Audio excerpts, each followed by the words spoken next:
Hello, folks. Welcome back to World War II TV. And in fact, the last show of the week. There's another one on Sunday, and then we've got a regular schedule on Monday. Anyway, right now we're off to Carrickfergus in Northern Ireland to speak to a couple of people there involved in researching and commemorating World War II, and especially the US Rangers who trained in the area. I'll bring them in now. Good afternoon, folks. How are you today? Very well, thank you. Thanks, Paul. Good as always. Yeah, thank you for having us. Perhaps you'd like to introduce yourselves. Ladies first.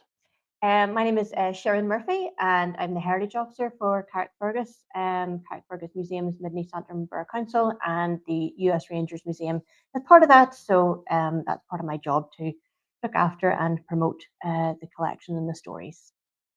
And I'm Adrian Hack. I'm a local tour guide and a history enthusiast, not a history expert by any stretch of the imagination. And within the last 8 or 10 years, became fascinated by Northern Ireland's role during the Second World War, which I knew nothing about. I'm trying to just bring that a bit to the fore, because I think Northern Ireland has a more significant role to play in Northern Ireland than most people understand. No, absolutely. And we're always reminding French and Belgian people here, and Dutch in Normandy, when they say the English beaches, is often the thing. We go, no, the British beaches, and indeed the Dominion, United Kingdom, and Empire. And yeah, Northern Ireland, part of the country, and Northern Ireland in your context, an important sort of staging post, area where troops billeted, trained, passed through. So we'll bring up your presentation, folks. We'll kind of do questions as we go along, but I'm going to hand it to my two guests to take us through this, and sit back and learn. Over to you two. Thank you. Well, I am just going to kick off a little bit. Just by explaining where we are. I don't know the makeup of your audience, so maybe some people do know, but for those who don't, Carrickfergus, well, we've got Northern Ireland there, and there is the arrow pointing to Carrickfergus. So Carrickfergus is situated in County Antrim on the northern shore of Belfast Lough, and it was one of the first settlements of the Anglo-Norman colonisation of Ulster. And in 1177, Anglo-Norman knight John de Courcy arrived here and made this his base of operations. He saw the deep waters, it was sheltered from the Irish Sea, and so he began building his castle on that rocky outcrop there. And so the town springs up to service the needs of the castle. And really that begins 800 years of Carrickfergus as a garrison town. And the story of Carrick, it is one that involves growth and prosperity, but it's also one that involves a lot of siege and warfare. The town was attacked and burned a number of times during the medieval period. And of course, let's not forget that altercation, aka naval battle, that took place out in the Loch between John Paul Jones, father of the US Navy, and his ship USS Ranger. And they engaged in battle with the British warship HMS Drake as part of his activities during the American Revolution, and the Americans won that one.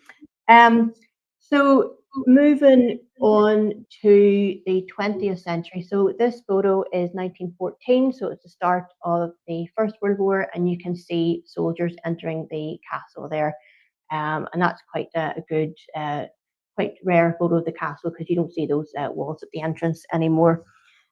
So the castle was still garrisoned right up until that time. In fact, right up until 1928, when it was handed over to state care. But by the time of the Second World War came around, it still had a role to play. And I'm going to pass on to Adrian and his speciality. Yeah. And I've learned so much from Adrian and his research. Yeah, thanks very much, Sharon. So I'm going to try and do this in 3 parts, Paul. So we're going to look at the impact the war had on the people, local factories, and then finally what the military was like here in the town during the war. So like everybody else in the UK, people in Carrick would have been hanging around their radios in the 1930s, listening about what was happening in Europe, dreading the eventual declaration of war, which came then in 3rd of September 1939. But this great photograph was taken in our local town hall 2 weeks before war was declared. And what you're really seeing here is the local population being supplied with their respirator gas masks. You have town hall officials doing the administration. You've got nurses in the background there with the cardboard boxes with the gas masks in them. And even the local boys brigade on your far right were involved just in managing the crowds coming in and out.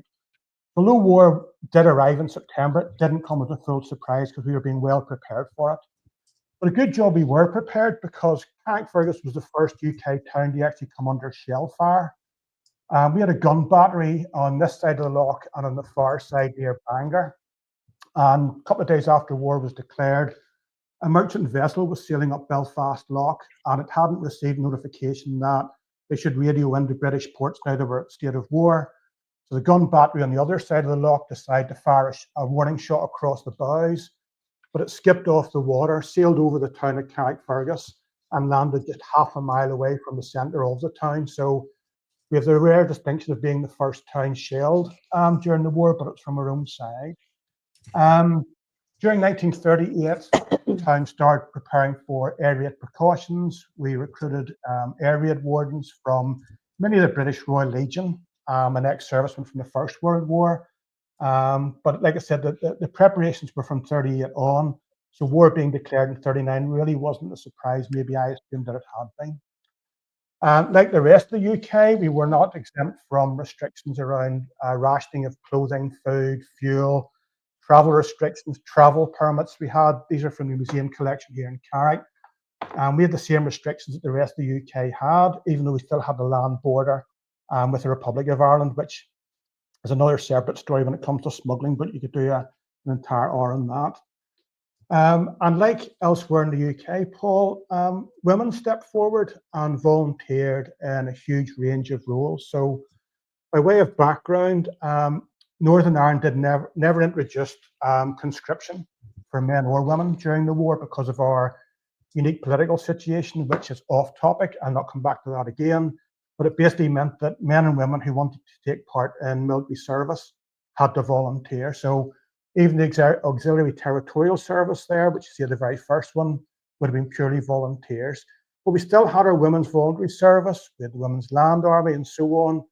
And they reckon that probably 1 in every 5 or 6 women in the town was associated in some shape or form directly to a voluntary organisation. And this other great photograph was taken just post-war, and these would be the officers or main organisers between those voluntary organisations. And you can assume that for every organiser or officer you probably have 10 volunteers attached to that. And it's worth remembering that Carrickfergus back at that stage had a population of just 4,500 people. So very, very small town, but a huge number of volunteers stepping up into those roles. We also had our own Home Guard unit here, Carrickfergus and Green Island. And just by way of background, Paul, our Home Guard was different from the British Home Guard. Our Home Guard here was never attached to the army. It was actually attached to the police force. They were seen as being part-timers attached to the police. Again, it's to do with our political setup here and also how the RUC at that stage was organised more in military formation rather than traditional police force. It did mean then that a combination of there not being conscription, so not as many young men maybe were in the armed services, and the fact that these young men still wanted to do something. The profile of the Ulster Home Guard is probably a lot younger, fitter, and better trained than our British counterparts would have been. But one wee quirk of being attached to the police force actually made our Home Guard civilians.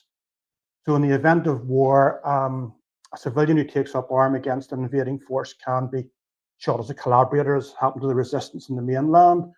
So a law had to actually be enacted that said that should Ulster be invaded by Germany, the very moment a German soldier's foot stood on our soil, the Ulster Home Guard would become a standalone military unit to allow them to fight. So it's just a wee quirk of difference we have with the British mainland. Just a quick question for you, Adrian. Does that mean that they weren't the local defence volunteers first? They established in Northern Ireland initially as the Home Guard, because in England it morphed, didn't it? It's the same language. They use local defence volunteers to start with, right. And then the Home Guard, but also always with Ulster in front of it. So it would have been the Ulster Home Guard was their official title, UHG.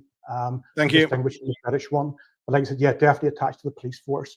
And there you see some of the arm flashes and so on the right-hand side of your screen there, just showing the Ulster Home Guard and the various battalions. And this is them, one of the companies sitting outside the headquarters, which is an old building, now long gone, just outside Carrickfergus, called Scout Bush. And then in 1944, when it was pretty obvious the Germans were not going to be invading Ulster, the Ulster Home Guard were stood down and had one final parade down our high street. And if anybody's from Carrickfergus or visits Carrickfergus, High Street's hardly changed since then. It looks exactly the same, bar the shop fronts are a bit more modernised.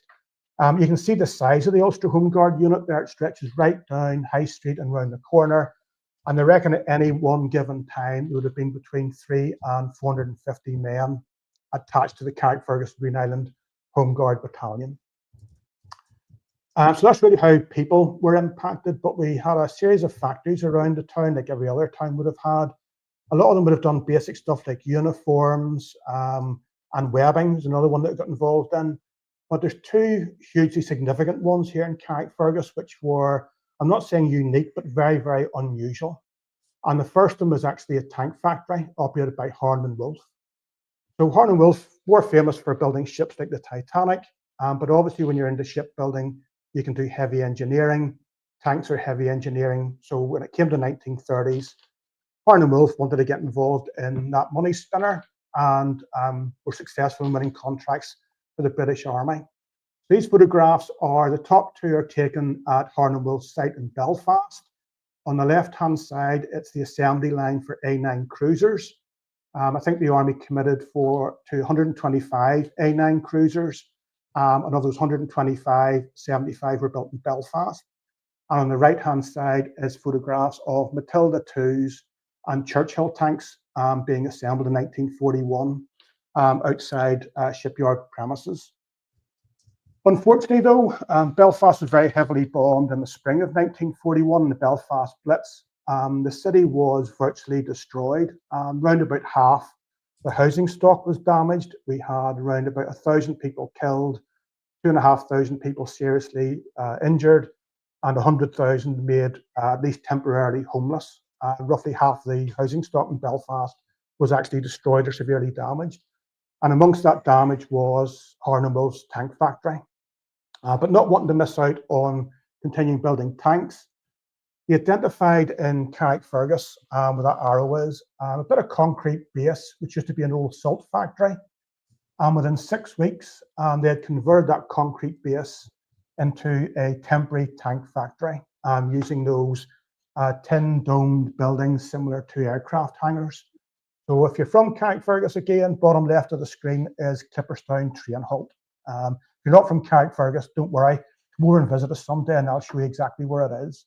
It's now our Royal Mail sorting office, is the tank factory. And they would have continued building the Matilda IIs and then also the Churchill tanks. These photographs, by the way, were not taken from inside that factory. They're for illustration only. Although this particular tank was photographed outside that temporary building, you can see the curved shape of the building there.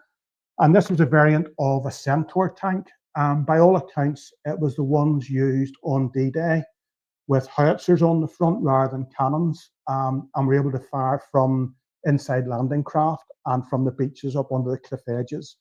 Not that many of them were made. Recently, that's great. I'm going to the pub later on with some tour guides, Adrian. I'm definitely going to tell them that there's a good chance that the Centaur special D-Day beach ones that we pass as monuments were made in Northern Ireland. That's a thing I didn't know. To be fair, I'd never looked at where they're made, but yeah, that's cool. I'm just hoping, Paul, that the advantage of doing these things with someone as high profile as yourself, with so many followers, is that maybe somebody can come back and do the more detailed research of exactly where these tanks went. The story about them being used on D-Day comes from actually this fella, Billy McCutcheon. His father is the smaller guy in front of a Centaur tank. He sent me these photographs only within the last 6 months or so. His father worked in the tank factory on those Centaur tanks. And on a day when they were doing a test drive up in the hills around the town, they took their camera with them and they took these photographs. But they'd all signed the Official Secrets Act. The photographs were never developed until Billy's father actually passed away. So you're probably looking, these have only been developed in the last maybe 15 years or so. So they're quite unusual photographs. I don't think many people have actually seen them. And it's his father who has said that those tanks were designed specifically to have howitzers put on the front to be used on D-Day. Now, that's firsthand from somebody working on the production line. That's why I'm not saying it's 100% accurate, but it's a story that I use on my tours, simply because it is firsthand. If I'm corrected by someone who knows a lot better, happy to hold my hand up. I'd rather be accurate than tell tales. So I go down the road of, I am led to believe these were the D-Day tanks. But that's a separate story. Maybe Paul we can come back to. There's some great photographs, I think, just of those tanks being test-driven in the hills around. And the reason we actually have this tank on our seafront is because of that tank connection then to the tank factory. So this tank was donated to the town or sold to the town by North Irish Horse, who operated Churchill tanks across North Africa, Tunisia, Sicily, and then in Italy as well. And they come to our town every year to commemorate their regimental day. And they start at the tank and go to your local church for a church service. It's every May. Another important one is the Littlewoods Barn Mills factory. So Barn Mills was an old cotton factory built in the 1790s, converted to processed linen in the 1800s. And then in 1942 was taken over by the Littlewoods company to become, at that time when it launched, the world's largest parachute factory, employing around about 1,000, mainly women. A few fellas were allowed to work there. They tend to do the heavier stuff like cutting the machinery or cutting the patterns out here. You see happening. So there's a few shots here just to give you an idea, all taken from inside the factory of how big it was. So there's your banks of stitchers assembling parachutes and other items as well, Paul, which we'll come on to in a wee second. So here I have one being packed away. And then they made these smaller parachutes as well, which would have been used for the likes of flares or mines or just items that would be dropped, not just people. It wasn't just people parachutes. They made these things here, which were apparently anti-aircraft targets to be towed behind an aircraft over trainee anti-aircraft gunners. And reading some of the accounts of the pilots who flew these over anti-aircraft ones it was probably as dangerous as going into combat because anti-aircraft fire is not accurate to start with. And when you add the word trainee to it, you can understand how dangerous that would have been. But again, made here in Barn Mills. We made webbing for equipment, May West life jackets. That building in the background, still there. It's now somebody's house because the factory's now been converted into apartments and housing.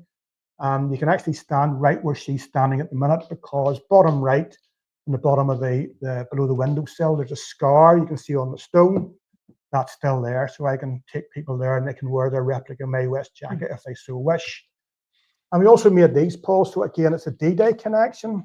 It's the paradummies that were dropped just after midnight on the morning of the 6th of June. Used obviously as a distraction decoy thing with explosives tied to their arms and legs. Made here in Carrickfergus and also I think in Liverpool by the same Littlewoods company. And I have to say now, this is my favourite photograph. Shirin nodding. I use this all the time in my tours.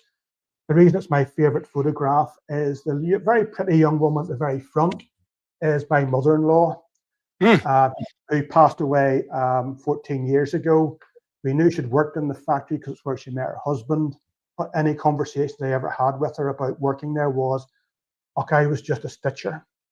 And we never really questioned her anymore. But we found this photograph in the Belfast Telegraph archives about 7 years ago.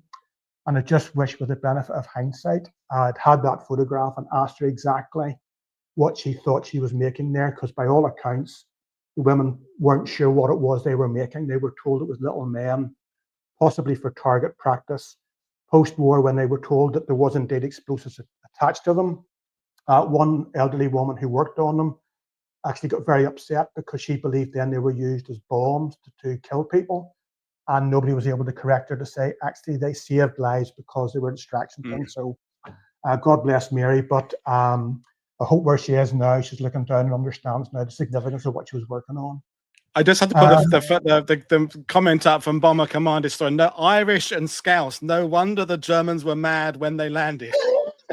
Yeah, well, there's something about being, we're not called the Fighting Irish for nothing, Paul. I will keep that to one side. Yes, Irish and Scouts, always a good combination. And just leave us up for a few seconds. I just finished chatting about Barn Mills.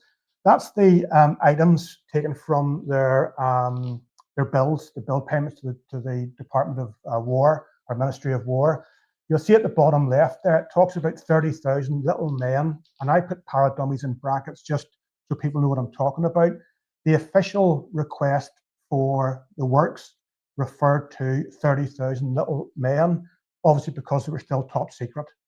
And the girls referred to them as little men. It was only afterwards that we got the paradummies one. And there's other stuff on there. I have no idea, Paul, to be quite honest, what some of the things really are. The airplane slings have a good guess at, but I wouldn't really know. And somebody asked me once about, which one was it? Near our target.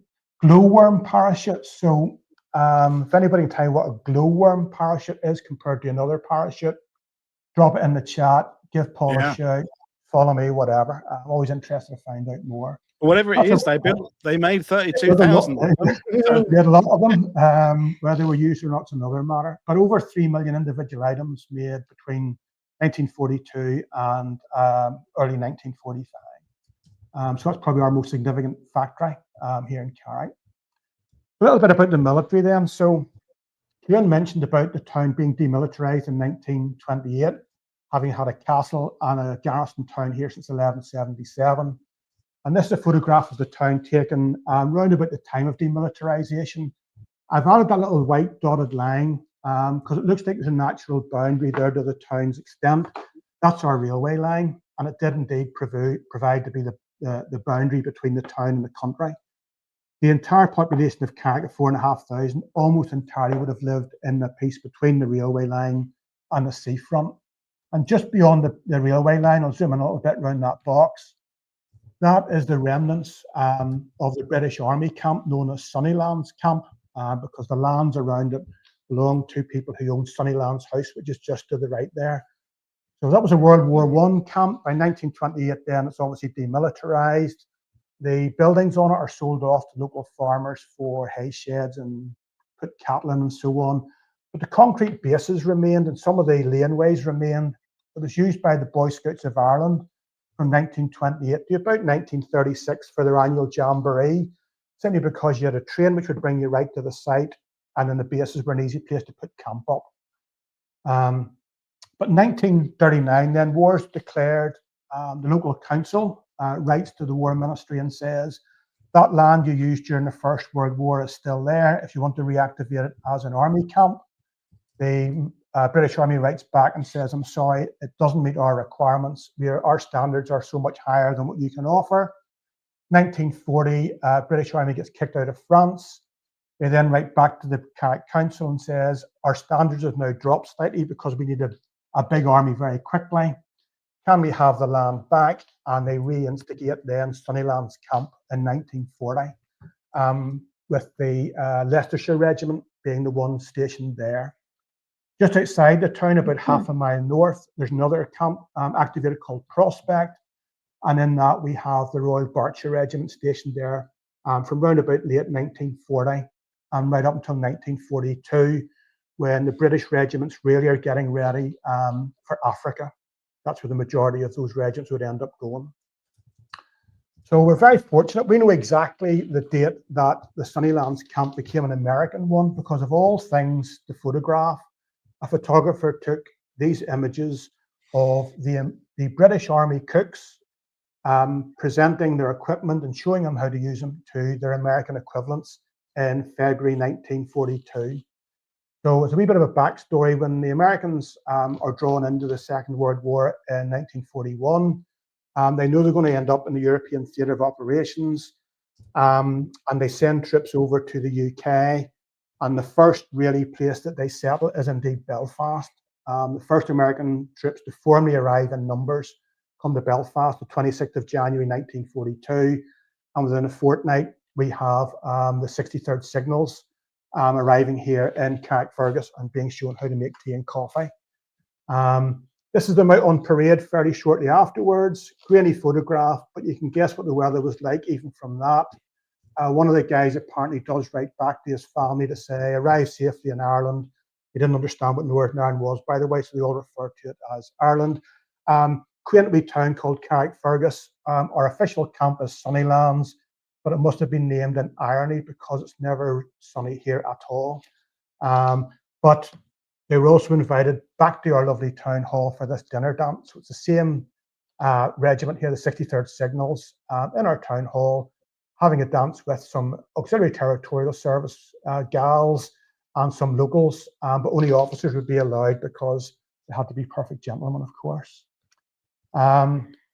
The two army camps then, in Prospect and Sunnylands, were reported to then constitute the first ever baseball match in Northern Ireland between those two camps, played directly opposite the tank factory where there were some playing fields, and they were using the spectacle to raise money for the RAF fund for widows and dependents.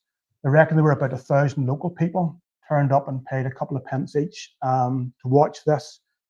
So successful it was that they actually ran it again a couple of weeks later. It's part of obviously then fitting into the town, but obviously a good cause, raising a little bit of money. There's some very famous baseball matches take place later on at our national football stadiums, which get a lot of publicity, but we're laying claim to the very first one in our lovely wee town. And then when we get to January of 1945, the Americans have vacated now for Europe. The camps here across Ireland are virtually empty. Belgium's been liberated, and a lot of the young Belgian soldiers want to get their own back on the people who've taken over their country for 4 years, and they want to join a new Belgian army because the original one's been wiped out. The British government offers the Belgian government access to army camps in Ireland, and indeed it is Ireland that sees the majority of new Belgian soldiers shipped over, trained and formed into regiments. And these are photographs taken of those Belgian guys here in Carrickfergus between Sunnylands and Prospect. When they arrived originally in January 45, they arrived literally in the clothes that they could find. Reports are that some even arrived in women's clothing. I don't think by choice, but just by it's all they could get. When the uniforms arrive, they are second-hand British uniforms, complete with blood and bullet holes. But they very quickly settle themselves into life here in Carrickfergus. And a few of them at least come back post-war and marry some of the locals. Most of them go back to Belgium with their brides. One stays in Carrickfergus and becomes a very well-known hairdresser right up until the 1970s. And just before they left our shores, again, our town hall is used for a dinner dance. And the interesting thing, if you just look really closely, is they charge you to get in if you're a fella, but women can get in for nothing. I can't think why that way. So the Belgians were here for a very short time, but they left their mark, Paul, and not forgotten by the Belgian nation. So 50 years later, first class cover stamps were produced, really remembering the Irish regiments that were raised here, or brigades, sorry, who were raised here in Ireland. And the one from Carrickfergus is the Rumbeki, which is the badge there. And all the Irish raised infantry brigades for the Belgian army, you'll see there has a shamrock on it to remember that Irish connection, not long forgotten. But obviously the most important long-lasting military thing which happened here in Carrickfergus was in June of 1942, when this very handsome guy here, William Orlando Darby, spent just 4 weeks in the town, and that's where Shirin now takes over the story. Yes, they were only here for a few weeks, and yet it's been such an enduring story, and one that we still work hard to remember and promote. As Adrian said, this handsome man Darby, charismatic, inspirational, graduate of West Point. He went from field artillery battery commander to assistant division commander in just 4 years, and he was extremely highly decorated. He actually got his first citation in July 1942 in recognition of tact and demeanour, which contributed much towards the exceptionally pleasant relations existing between the American troops and the citizenry of Northern Ireland. So the the Rangers came about then, spring of 42, proposals are submitted to raise an American unit to act as the spearhead of all Allied offences in Europe, and there would be shock troopers, highly trained volunteers that could respond quickly to invasion, or as they did, carry the fight to enemy beaches with the hit and run raids. So they were to be based on British commandos and trained by British commandos, but they didn't want to be called commandos. They wanted a more American sounding name, and so they came up with the name Ranger. And I'd mentioned at the start there the USS Ranger with John Paul Jones. That's one idea where the name came from, but actually it could be predating that and might refer back to Rogers Rangers of the mid 18th century in the French and Indian Wars, because of their their unconventional tactics and their skill in working on difficult terrain. So this photo shows General Hartle. He's right at pointing at it. I don't know why. He's right in the middle of it there, and you can see him with all his senior officers. And right in the bottom right there is Darby, and Darby was Hartle's aide-de-camp, and he was the one that was chosen to put together this new unit. And so he went round the various bases. Americans were stationed all over Northern Ireland, and they were tried to persuade them to join this unit, the new unit that hadn't actually been invented yet. And the selection process was extremely tough.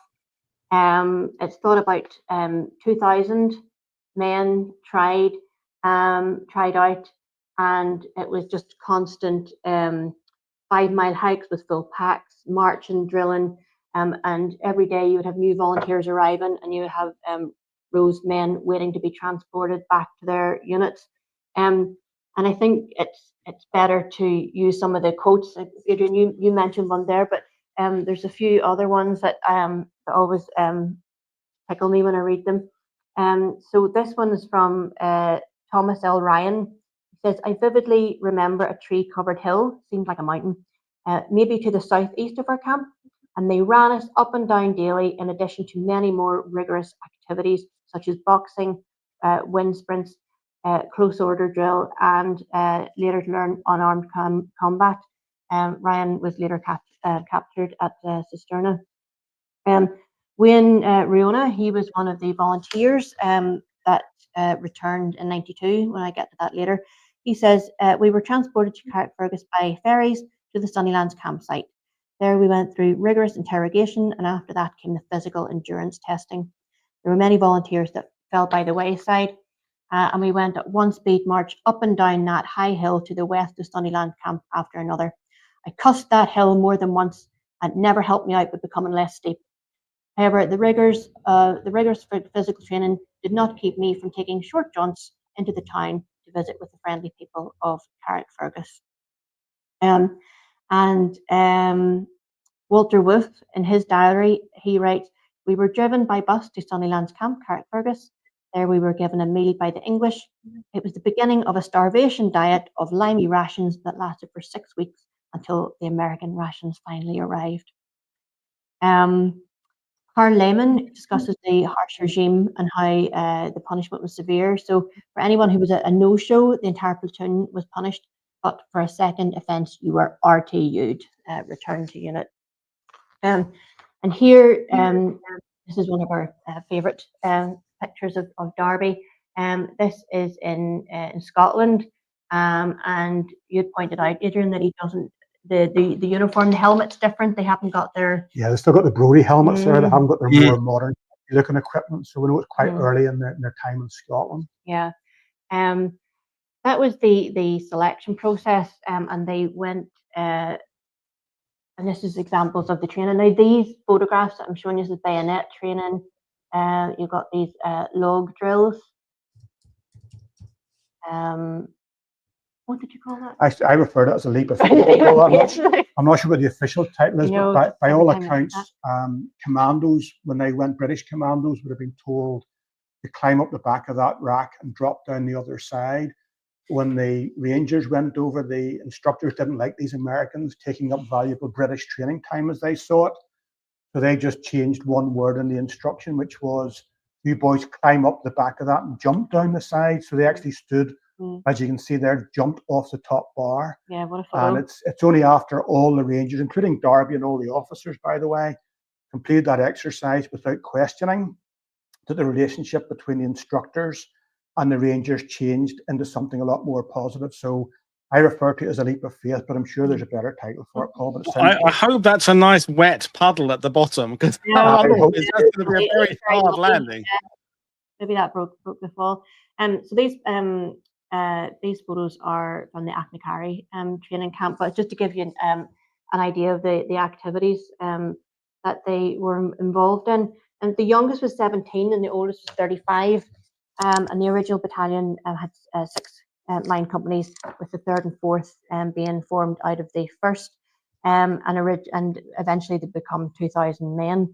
But that initial part where they left our shores to go to Achnacarry, they had whittled it down to 26 officers and 488 men, with a 10% overstrength was added to compensate for losses due to injury or people dropping out. I think then this is an item from our collection. This is Life magazine from July 1944, and it has a special feature on the Rangers when they returned. And I just wanted to show you that. I know your viewers can't really read that, but I just wanted to highlight some of those, because it's just really given these short, snappy bios that give you a feel for some of the guys that were chosen, and what it really took to be a Ranger. Darby wasn't looking for 6-foot guardmen. He was looking for strength and stamina and physical capability. So, for example, you've got, I can hardly say it. We've got Sergeant T.L. Williams, top left, yeah.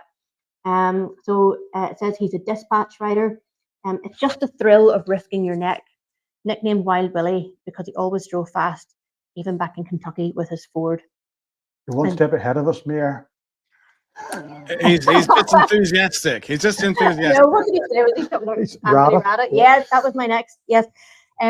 Yes, next to him is Anthony Rada, and he is comparatively old. He's 30 in that photo. And he has a silver star for a skirmish in which he took on 6 Germans armed with machine guns and pistols. He killed 3, wounded 1, and captured 2. In civilian life, he was a truck driver and cabinet maker. Read the wrong one. That was Campbell. Beg your pardon. Anthony Rada. Yeah, Anthony Rada. He was a fighting man and artist. So back home in Michigan, he worked on the assembly line at Buick, and he studied commercial art. And he was the one that designed the Ranger Scroll, which we will get to shortly. And then this is one of your favorites, Adrian, Lester Cook, at the bottom with his pipe. And he was one of the the last surviving Darby's Rangers. He passed away in August 2020, and just that summer he had been inducted into the Ranger Hall of Fame at Fort Benning. And he was interviewed not long before he died, and he said, I had no idea what I was getting into when I saw a notice on the bulletin board about the Rangers. I was stationed in Belfast, Ireland with the 168th Infantry. And so in this shot there with his pipe, he's talking about his pipe and being buried alive by a shell, and only his feet were sticking out, and his friends were able to pull him out, and his helmet had fallen down over his face so he could breathe. And he says if his pipe had not been knocked out of his mouth, he probably would have gone right on smoking underground. So that's the training in the Rangers. Just one more. Right. Jim Altieri. Oh yes, left-hand side, halfway down. He wrote a book about the Ranger spearheaders after the war, and it became the first definitive book about the Rangers, on which other books have become researched, and films were made afterwards. So he was a really well-known author later on. And finally, just about Lester Cook there being the last one. I had a chance to actually talk to him via Facebook in his last year of life, and I can understand why he was a ranger. He was just, even at that age, rough and tough, and I think he'd have scrapped with anybody. But exactly what Darby was looking for: think for yourself and fight for yourself. I mean, I didn't want to say kind of how tough they look, because it sounds a cliche, and it also, I don't want to be I mean, they all had mothers, but they're a rough looking bunch in that. You know, you used to see, sometimes you see the company photos of American or British soldiers in that era, and some of them look rather kind of baby faced and innocent. None of those guys look in any way baby faced innocent. They seriously look tough. Yeah, these photographs were then taken in July 44, wasn't it? After Cisterna. So they'll have been in the Rangers from June 42. I'm not sure if any of them would have been at Dieppe. I don't think any of them would have been from Dieppe, but they'd have gone through North Africa, Sicily, Tunisia. I mean, those guys at the very front would have seen it and done it. And we have some photographs of Darby, just 4 years apart, and he looks like he's aged 15 years in just those 4 years, and that's combat, leadership, and all of those things. And these guys, but they had to think for themselves, Paul. That's the big thing for them. It wasn't just following orders. So I think that naturally will age you. That's why I look the age I am. You know, it's another responsibility. And Darby himself said in that really great quote about, you know, these are not supermen. They're garden variety infantry soldiers. But yet, because of the nature of the training and the preparation and the detail that went into all their operations, you know, from, you know, Dieppe, obviously, the Ranger mission for Dieppe actually went perfectly. And they still, you know, they were able to learn from that. And Darby always referred to it as, you know, the show. And, you know, from those detailed maps and intelligence, but also Pastor Paris models, where they're talking about, I was Altieri was talking about pulling back the tarpaulin to reveal a perfect replica of the port of Arzew.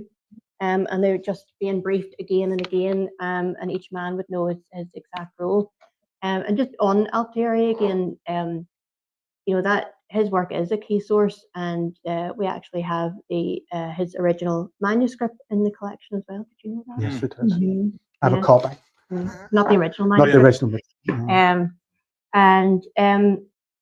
So I'm going to move on. Fast forward 50 years to 1992, and that is when there was a reunion. The Northern Ireland Tourist Board was involved. Mary Pat Kelly, who was a filmmaker, she was involved, and they managed to get a dozen veterans to come over, and here we are. So here's a number of them. There they are all together, and the Sonny Lansdowne Memorial was created, which you've seen a little photo there with at the start of that part. Here's another photo. We put these two together just because it's just so great. And Bing Evans, he's at the front, but he's also at the front in the 1940s photo as well. So they're recreating that, and that's the first exhibition. You can see that picture of Darby in the background. So that was the first exhibition. They had donated all kinds of things. You know, they arrived with suitcases full of photos and letters and medals and uniforms and sheet music and copies of orders, all kinds of things. And that was what was used to create the museum. So here we have that's the official civic ceremony for the establishment of the Sonny Lansdowne. You can see them all gathered there. That's Dome, Paul. That's at the gate, which would have been the gates for the Sonny Lands camp. That's where that's located.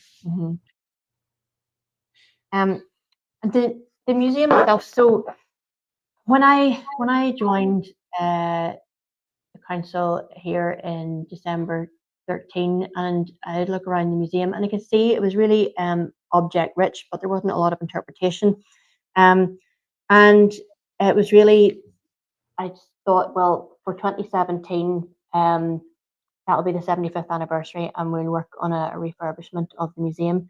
So I really had a chance to sort of delve into that treasure trove that was the collection. And there are hundreds of items, and just sort of get sucked into it because, you know, unlike my predecessor, I didn't have the privilege of actually meeting them in the 90s. All I have are their photographs and film clips, and seeing them as young men and seeing them as old men, and really just feeling that reflecting their experiences and trying to tell their stories, you know, just in an engaging way. I mean, that's Bob Reed there.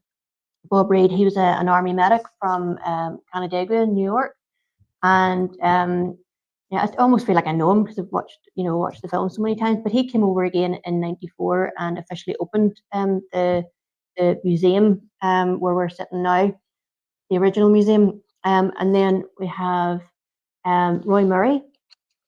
So yes, Roy, he went on to lead the 4th Battalion, and we did have the privilege of meeting his son, 2 years ago. Roy Murray Jr. 2 years ago, we had a number of the families come over, and we had 10 representatives from the 75th Ranger Battalion. And it's all about just, you know, keeping that story alive and showing those connections. Just some other examples from the collection. So on the left, that's a copy of orders given to Darby, giving him his marching orders. So he has to go and report to Hartle. And so this is the start of his journey, becoming leader of the Rangers. And then on the right, this is a letter written by Bob Reed, writing to his folks back home, and you get this really fantastic social history in these letters as well. When he talks about bumping into a lamppost in the blackout, I suppose it wasn't funny at the time, but also you learn about how Americans thought of the life, you know, here in Northern Ireland. So in that particular letter, he talks about you know, the standard of living hasn't changed for many years, and that things that are commonplace in America, like refrigerators, are quite rare here. So that was really interesting perspective as well. And I was going to ask the two of you, I mean, there's that, obviously the area has that connection with, that's where there was the decision made to create the Ranger Battalion, but that in a sense that's sort of an arbitrary, that's just happened to be where they were. But armed units move around all the time. There has to have been some kind of seed sown of emotional connection right there in 1942, because you know, the fact there's a monument, the fact that the veterans came back there, it has to be more than just an arbitrary date and location of a unit being created. The emotional, what do you put that emotional connection down to? An affinity for the people of Carrickfergus, the people of Northern Ireland generally? Was it the countryside? Was it the welcome they got? Was it because they weren't there very long? What do you put it down to that started that connection? Well, I mean, American troops were stationed all over Northern Ireland, and the veterans that came back in '92, they went all over the place and reconnecting with people. But I suppose with Carrickfergus, it's just seen as the birthplace of the Rangers, and you have that official activation on the 19th of June. I hadn't really questioned that. No, I think what it is, Paul, it's there's I reckon around 300,000 American service personnel will have passed through Northern Ireland at some stage during the Second World War, and they'll have come with all weird and wonderful titles like 1st 8th Battalion of such and such a rec, which are hardly catchy. There are not too many fighting forces during that time which would have had a name like United States Rangers. There would have been low profile. I think at the time they were here, the locals will not have known that these boys were US Rangers. They were here for 4 weeks. The first 2.5 weeks, they weren't yet activated as Rangers. They were activated on the 19th of June. By the end of June, they were in Scotland. Mm-hmm. I think it's the post-history, and I think actually a lot of it is the 50th anniversary when these boys came back, and we had they were interviewed on our highest profile evening chat show, The Jerry Kelly show. Jerry Kelly show, and afterwards, the fellow who Jerry Kelly interviewed said he had never had as many phone calls saying about how great it was to see these Americans back again. It brought back so many memories. The downside of it is everybody now thinks that every American service personnel that came to Carrickfergus was a ranger. They've mixed that up. So I have stories about, oh yes, I remember them training here in 1944 for a point to Hawk. And you go, no, that's a different Ranger battalion completely. They were never, but I know. So this, and it creates its own little myth. So part of what we try to do here is say, yes, they were only here for 4 weeks and this is their onward journey, but this is where they were born. And we have a lot of current and former Rangers will come here specifically to spend an hour in this museum, sign our visitors book. We actually have a separate visitors book for former serving Rangers. They'll go to the stone and they'll pay their respects. And they do see this as just being the birthplace. The locals have started to embrace that. And it's the memorial stone that people will drive past every day. The museum that's here, it's the activities that Shirin puts on through our museum in terms of exhibitions and events, stuff that I do with my tours. It's our trips abroad recently, which Shirin will mention later. And we're trying to bring that back to, look, these guys came here for a very particular reason. And from my own perspective, Paul, my mother was Dutch, and she was 4 when her hometown of Eindhoven was invaded and 8 when it was liberated. And it was drummed into me from I can remember about how much she valued young foreign men coming to save her country. And I think we're now getting to that stage of these American guys were not only coming to Europe, but they were stationed here in Carrickfergus for part of that time. And I think we're now having a better appreciation of, geez, these guys were coming from, like, some of them had maybe never left the state. And suddenly they're here, and then they're off in Europe, and so many of them never went back again. And I just think that's the emotional connection. It's these were ordinary guys coming over here doing stuff for us. And I think you're using that technique, like with, I don't know, Band of Brothers or 100th Bomb Group, or you're using the Ranger connection as the entry point to expand on and say, okay, and there are the other 295,000 American servicemen who came through, and look at all the British units that came through. Look at the Canadian units. Look, as you said, the factories. Look at the production. So it's that kind of gateway drug. The Rangers had, as you said, had a bit of prestige, a bit of a name. People will have heard of them. You know, the Ronald Reagan speech of 1984 in Normandy, what they did in Italy, the battans there, as Mia has written about. And I suppose, you're using it as that, a gateway drug to expand on it and talk about the history of Carrickfergus and Northern Ireland more broadly. So, kudos to you. We do with huge respect as well, though, Paul. You know, we don't. I would never use it to milk it. I mean, my own guided walking tours, I use the brand Lead the Way Tours because my first topic was about the Rangers. But even before I did that, I approached, there's a Facebook group for the families of World War II Rangers.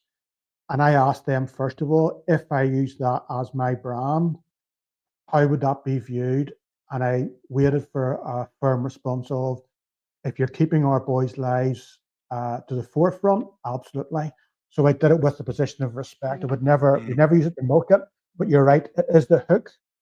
It gets people in, which then lets us point out, but you raise your granny might have been working in that parachute factory. She might have gone for a bit of a dance with a Ranger and you wouldn't even have known it at the time. So you're quite right, but it's bringing people together, bringing Americans, tourists, the people that live there locally, and as you say yourself, you know, Northern Ireland, Britain, we're all made up of people from around the world. So you can bring in the Dutch, you can bring in the Free French, you can bring it's an entry port, you know, to all these conversations about working together. So we'll let you hand it back to finish off the presentation. It's been fantastic. I've really enjoyed it. So back to the two of you.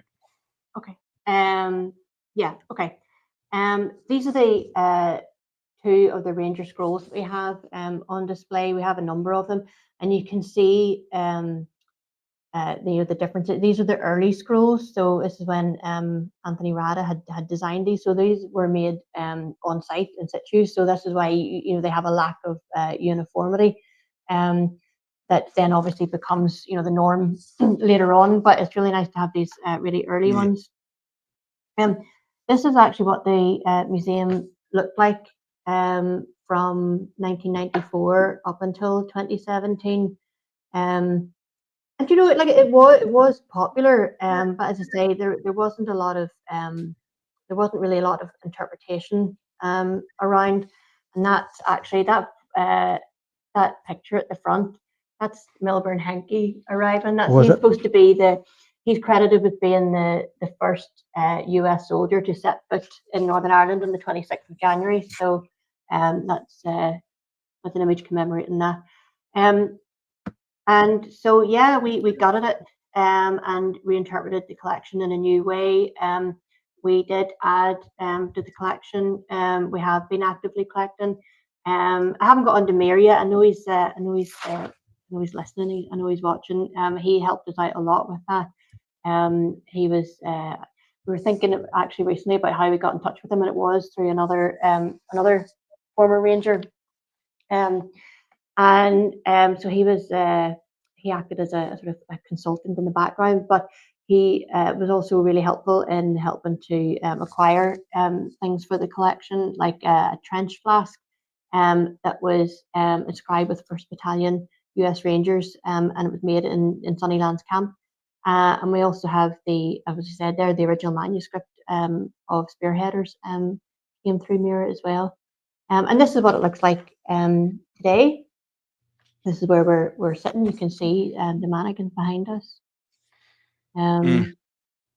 This is the so this is sort of just coming to the end where we were just discussing about the activities that we do to promote the story. So in 2022 we were kindly invited by your friends Paul, Diane and Patrick to come over to take part in the ceremony, the unveiling ceremony of this absolutely stunning memorial to the US Rangers in Dieppe.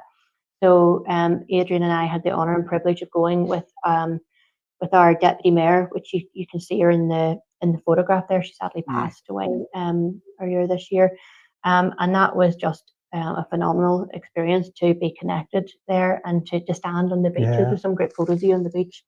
And then that was 2017, where we had representation from the 75th Ranger Regiment, our own mayor, deputy mayor, US Consul General, and then the other older gentleman is Teddy Dixon, and he was a World War II, but he served in the American forces in World War II, even though he was from here, but he got his sign-up papers, because he had an American connection.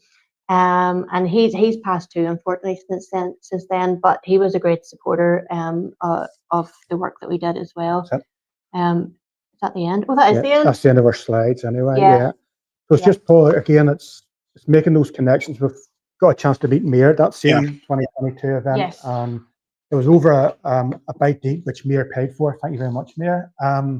Where he was talking about how he hadn't really done much writing about the Rangers, and was there really another story to be told? And we just got enthused listening to him, and I think that might have been the seed for him then to go back and look at other angles, and other characters, and he did. He did, and plug his book. We are going to plug it. Well, this is why we're doing this. We're to plug the book. So he has a new book out, and he's coming over next Saturday, and we're going to do a launch event right here in the museum. And yes, it's just Houdini. There you go. It is. So it's on sale now, but we're doing a wee special event, and we're looking forward to seeing Mir again, because I know he loves us, and he loves Carrickfergus. He's been very active in the sidebar, heaping praise on you, heaping praise on Carrickfergus, and so we talked a little bit before going live about museums and where the direction they're going and things like that. And you said yourself that you didn't meet any of the Rangers; they'd all passed away before you took the role on. So we're in the era now where we are not only closing the door on the veterans, we're closing the door on even civilians who remember World War II. The days of someone wandering in and saying, I worked in that factory, I was evacuated, that's just not going to happen anymore. Yeah. So how do you obviously you talked about the importance of serving Rangers and their families passing through, and there's someone in the sidebar from the 75th. Thank you very much for joining us.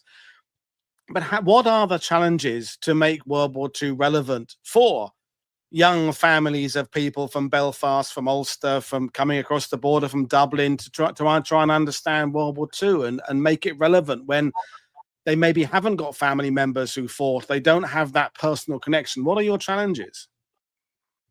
It hasn't become a challenge yet. I mean, maybe one day we might have to work harder, but World War II heritage is really popular. It's really popular here. Anytime we do an event, or we've done, a conference, or we do bus tours or anything like that, people are still really interested, and you still get a lot of people that will say, well, my mother or my father did this, or my grandfather. So I think that I was having a conversation with Caroline Spear. She runs the Fort Smith Museum in Arkansas. We were talking about how the difference between how World War II heritage is remembered here and in America.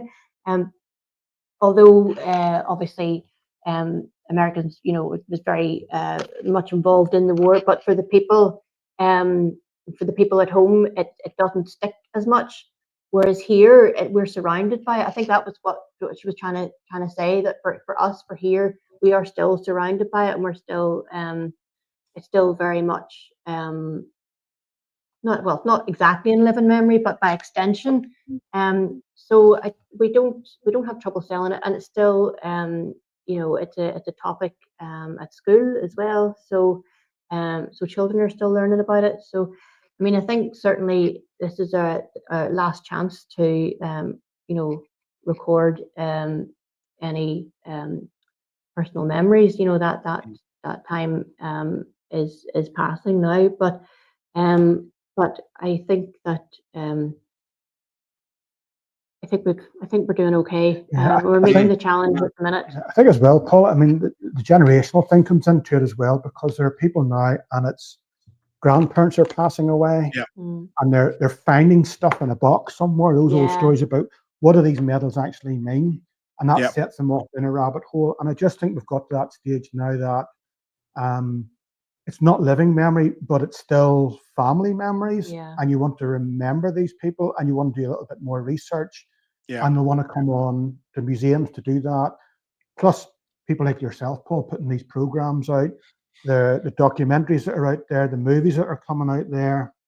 They're still very, very popular topics, and even poor documentaries or poor films sometimes are a gateway for people to go in and find out what really happened.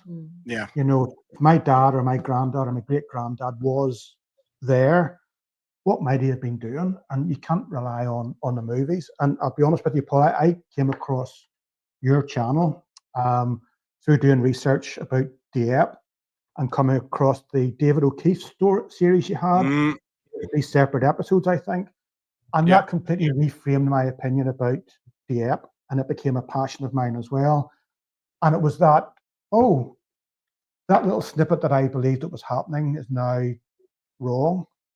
So I've spent 100 times longer looking at the facts than the myths in behind. And I think people just want that element of what really happened. Yeah. And having your channel and having all these great, I refer to resources, unique things. There's stuff you sometimes bring on, I look at and I go, is it really that interesting? And then sometimes they are the most fascinating, interesting. Oh, we love our niche stuff here. We love our stuff. Particularly when it's about people, Paul, not big events, but when it's people, I think there's definitely a connection about that could have been me or my brother. And I think that's the downside is we're losing the veterans, sure. Yeah. But in my lifetime of being a World War II nut, the communication and the ability to communicate with people around the world is now like it's never been before. You know, the fact that I can speak to you two and Mia's in the sidebar and we're in 3 different locations, 3 different countries. People watching this, that's the thing that's enabling it to progress. That we're sharing, and people from different countries are explaining their connections with World War II, and essentially everybody who has a connection with World War II, it was all about suffering and getting through it and coming out the other side. So we had a question from Mir, in fact, himself, and I've put the link into the museum and of course to your tours, Adrian. Mir is saying, what can we do to help the US Rangers Museum? So obviously spread the word. A couple of people in the sidebar said they had been to Northern Ireland and didn't know the museum was there, so that they can rectify that. But anything specifically they can do to help? Yes, spread the word. Yeah. But secondly, if anybody comes across first-hand information that we maybe don't already have, absolutely get in touch with us. Because again, through that family's Facebook group that I'm in, you always get a new member. Oh yeah, I only just found about your. My grandfather was such and such, and suddenly there are photographs of his medal or whatever. And I just think capturing that stuff, even when you get copies, we're not expecting you to give us stuff, but if you can send us copies, give us access, it helps us add to the story. There's only so much we can put out on display, but there's archives in behind where will be retained and used, and geeks like me will come and read them and take notes and try and turn them into stories. Yeah, and we will continue to do that. I mean, that our 80th anniversary exhibition was all based around Zipcoon and the research that you had done. So there's always room for telling new stories and adding them in. Not much else I can do. It's enough. If you did that, that would do. Just come to Carrickfergus. Yeah, well, that's be it. Just come and see you. And you're reminding me of Joe Quinn, a regular World War II TV, who lives in London. His project he was working with to get people to share their memories. I mean, even more recently, I don't watch Antiques Roadshow very often, but there's increasing numbers of World War II artifacts being brought in, which I'm sure that wasn't happening when I was a kid. World War II was still considered, it wasn't proper history. It was like stuff your dad had in his shed. But now World War II has become like proper history now, and so I think the idea of when people, perhaps if people had found relics in their shed or their attic 20 years ago, and they would have binned them or thrown them away. These days, there is more of a sense of, no, World War II is just as important for history as, I don't know, fossils or 18th century archaeology. It's all part of the story. So I think there's been a legitimacy of World War II in the sense of it being part of, it being something to be recorded. So that's the fact that you two are doing what you're doing is fantastic. So, we will leave things there, the two of you. So it's been fantastic. So as I said, the link to your tours are in the description below. The link to the museum is there. And as the two of them have said, please get in touch if you have any connection with Carrickfergus or the wider community or Rangers or anything that they have brought up today or things they haven't brought up today, or even Andrew Jackson and the cottage, which we will do another time. But anyway, thank you very much, you two folks. I'm back on Sunday. As always, click like and subscribe. Click all the links, visit all the museums, buy all the books, buy Mia's book, and I will see you all next time. Thank you to two of you. I will see you next time. Cheers then. Bye. Bye.